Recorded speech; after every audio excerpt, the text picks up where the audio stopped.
We've just got back from a 140-mile test ride of the new 2022 Yamaha MT-10. This is a big bike for Yamaha in the UK. 29% of its sales are in the UK. It's a massively popular machine. So let's find out how it's changed from the previous one, because I spoke to loads of Bike Social members about their previous model MT-10s, and they told me what they didn't like, so we're going to find out if Yamaha has fixed it.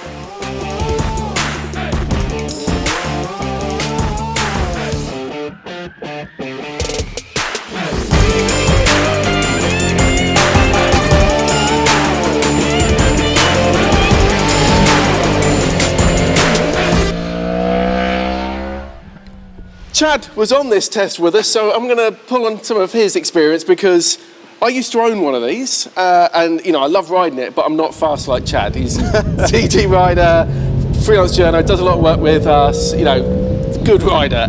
So first thing that was brought up by people who own these, Chad, was choppy fueling. Loads of them had the ECU reflash, was a common mod.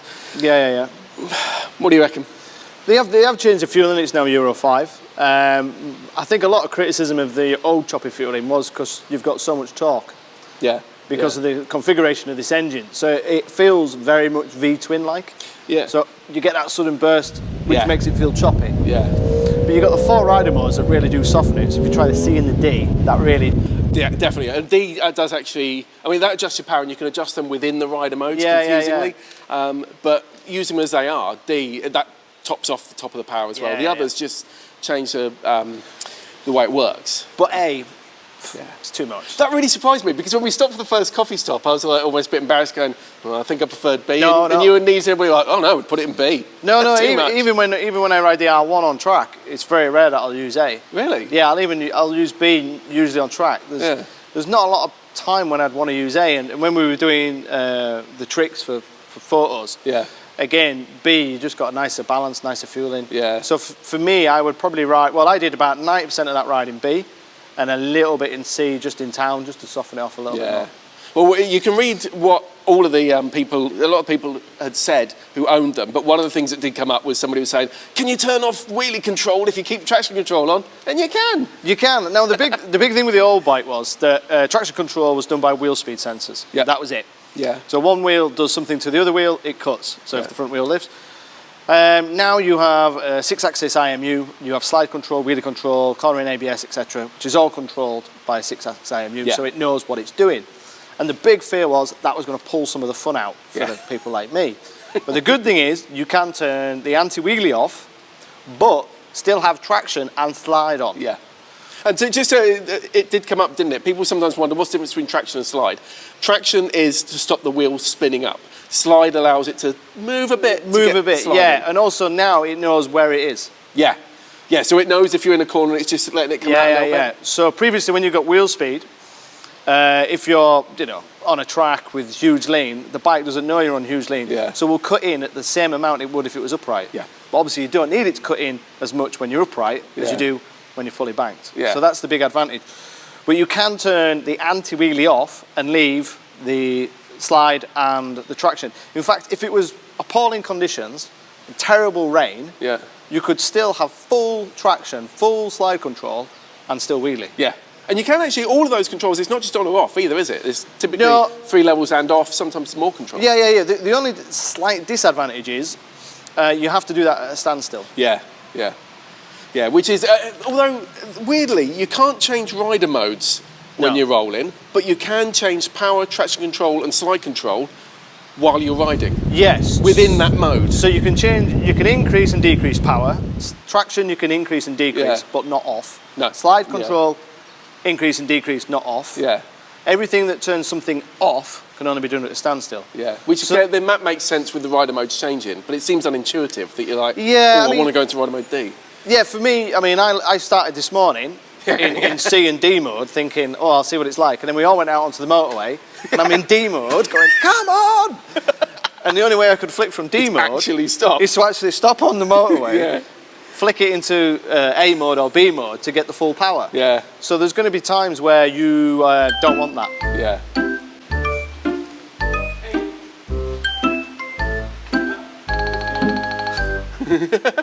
Don't matter. We'll keep that in.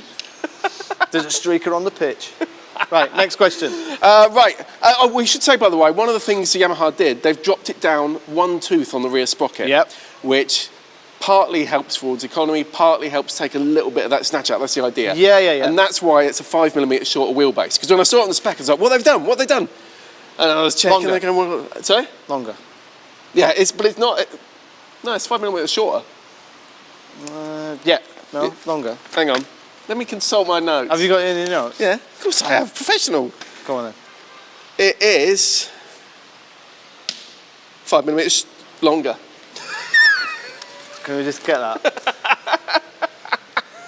But that's because of the rear sprocket has shrunk. The chain is the cylinder chain. Yeah. Well, the chain would be baggy, so the rear sprocket so they has brought moved. it back. So it's just moved in the slider. The swinging arm. Yeah, nothing has exactly changed. The frame's the same, and although the frame looks different, it's only because we're missing a panel that we used to have on the old one. Yeah. So nothing's really changed there. And you've got to remember this frame is derived from the R1. Yeah. And that did pretty well in World Superbikes. Yeah. So there's nothing wrong with the frame and the chassis. No. It didn't need changing, did it? I mean, it had to go Euro 5. It's impressive, considering they've got 4 cats in there now. Yeah. I mean, someone needs to bring the RSPCA about that. There were 2. Throw me off now. Sorry. So you've got 4 cats, and to compensate for that, they've got the titanium headers. Yes, that's to compensate for the weight, isn't it? Yeah. But then they've tuned them so they're, to the fact that they've got more power out of this, and it's Euro 5, and they've got more restriction in the exhaust. Yeah. It's kind of impressive. Yeah. Power's increased a little bit, torque's increased a little bit, and as we spoke to the tech guys, this could be a 200 horsepower bike. Yeah. And that would be competing against like the Ducati Street Fighter, MV Brutale, but they're not in that category. They want to make that power usable. But it'd be lighter as well, wouldn't it? It'd lighter internals, and it wouldn't kind of have that. Yeah, because the R1 is titanium and this is not. Yeah. Conrod's. So that just slows down the inertia of the engine. Yeah. But there's an argument for how much power do you need on a naked bike, because once you get to a certain speed, you can't hold on anyway. yeah. I mean, this weren't lacking, and we had pretty well all roads. No. It's up 5.4 brake horse over the previous one. Check your notes. Yeah, well. Right, next one, brakes. Brakes. So we have got a Brembo radial master cylinder now. Still non-braided lines. There will be braided lines on the SP. Well done. There'll be lots of other things on there. Yeah, I listened. You're on it. I thought they were noticeably sharper than the previous one. Not sharp that you go, oh shit. But a couple of people said they thought they still felt a bit wooden. They're really good brakes, really strong. But I think when you're riding it normally, then I don't think there's any criticism. The ABS is excellent. It's not intrusive in any way. And now you've got cornering ABS, and I didn't feel that kicking in at all. No, and I love having that. I just like knowing it's there. I'd rather see a light flash. Yeah, I mean, I didn't get close to getting that on. No. But knowing it's there. But I think if you pushed it hard on track, when you compare it to the Brembo competition, so you've got BMW's S1000R, Aprilia's Tuono, both bikes I've ridden recently. Yeah. They've just got this nice kind of one-to-one contact. It just feels whatever you do with the lever, it is doing with the calipers. Yeah. And this is it's good, the strong brakes, and don't forget that this is carrying a little bit more weight than the competition. Do you know if the competition's got braided lines? Off the top of my head, I think the BMW has. Yeah, I just wondered if it's just that. No, not really. Maybe. The new lines, you shouldn't feel any. No, I think it's a combination of there is a lot of weight, and I think that Brembo feel that you get on some of the Italian competition, and also the BMW S1000R, which I've had. I ran last year as a long termer with Bennett's.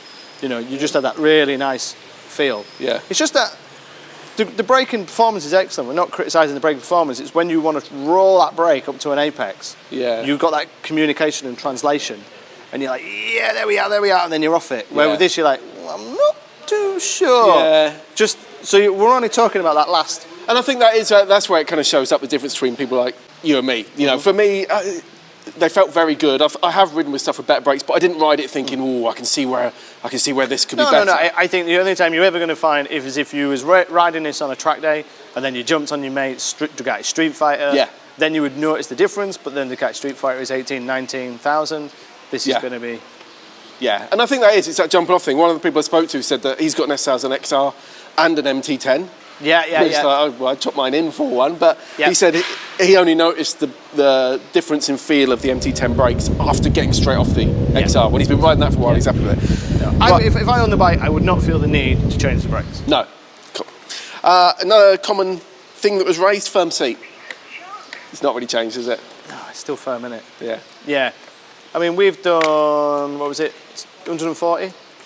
Yeah, 140 miles. Yeah, and then just coming back into town then, say 120 miles, starting to move about. Yeah, and we were stopping. There was a lot of stop-start, you know, when we were doing photo shoots, so we're off it a lot. But yeah, it's pretty much the same for me.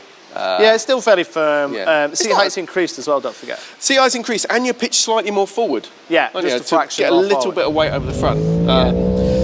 But generally, naked bikes are going to be, sporty naked bikes are going to be more uncomfortable. A, because they've got the firm seat. Yeah. The suspension, there's more preload on the suspension, so it'll be a little bit firmer. Yes. And 3mm more free travel on the spring, isn't there now? Yeah, so it's 3mm longer on the.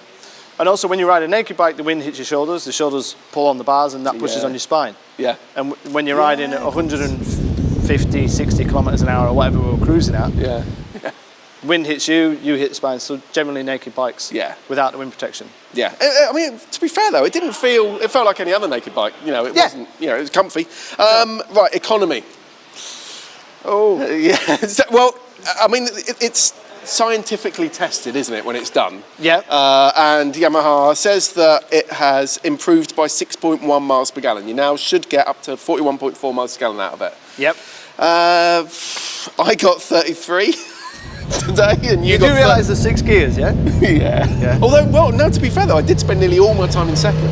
Most of that stuff we're doing. Yeah. And I got, what did I get? 37. 37. Yeah, and that's the thing. I mean, you're significantly faster than me, and you were riding in many ways more aggressively than me. Yeah. But because I tend to be a bit more tail end and I'm not as smooth, I tend to be much more on off. Choppy, yeah. It's definitely, it's never a fair representation of economy, what we do on these launches. No. We're riding them at the kind of design limitations, but under 40 to the gallon. I think if you rode it steady, you're going to get 40, 41. I think if anybody's got the previous model and they're thinking of getting the new one, you will get better economy. You will likely get better economy than you did before based on the way you ride. Yeah. But then there's another argument that we feel like it's going to come on at about 120 mile, which is when you're going to want to brake anyway. Yeah, it's true. Yeah, and in fact, that's what a lot of people were saying. It was enough for when they want to get off. Yeah. So you're 120 mile, done, another take.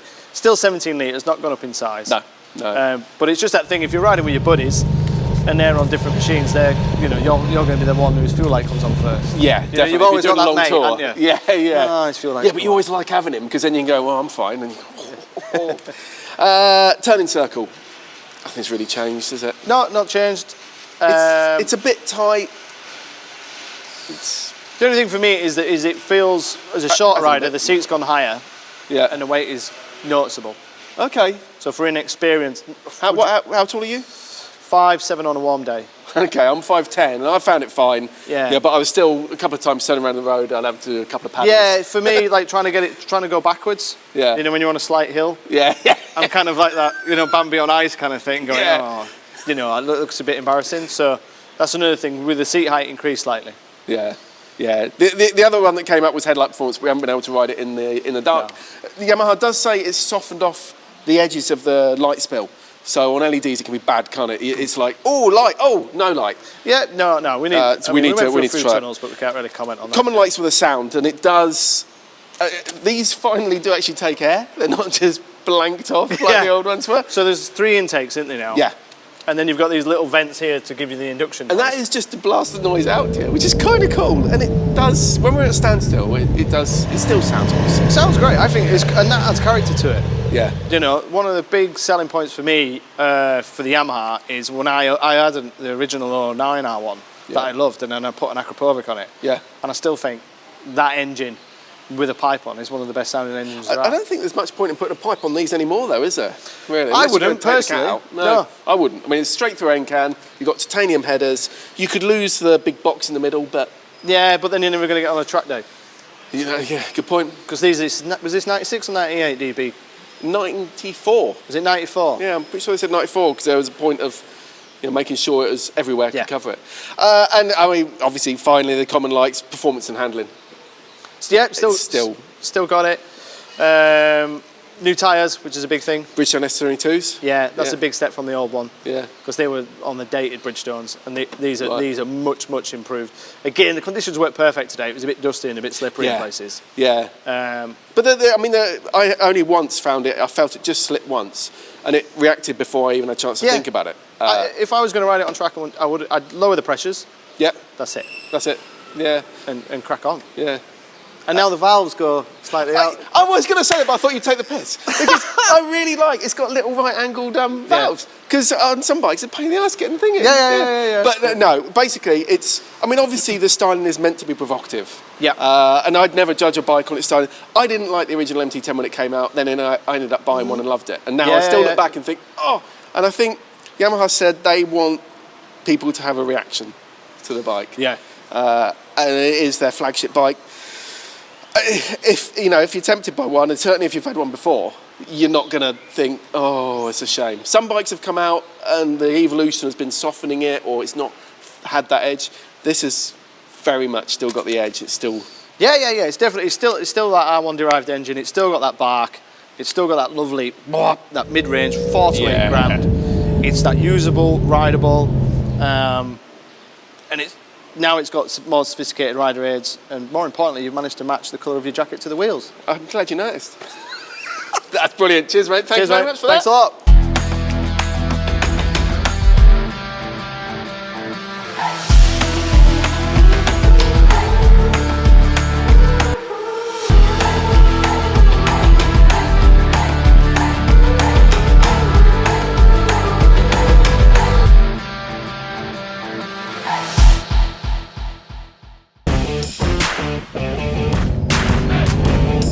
I thought it'd be interesting just to show you how we get these tracking shots when we're on launches. Obviously this genuinely is on a closed road. They're very good at shutting everything off, but it just gives you an idea of how we get the shots. For photography, there's a guy laying on the trail on the back. For video, they have a rig bolted to the back of the car.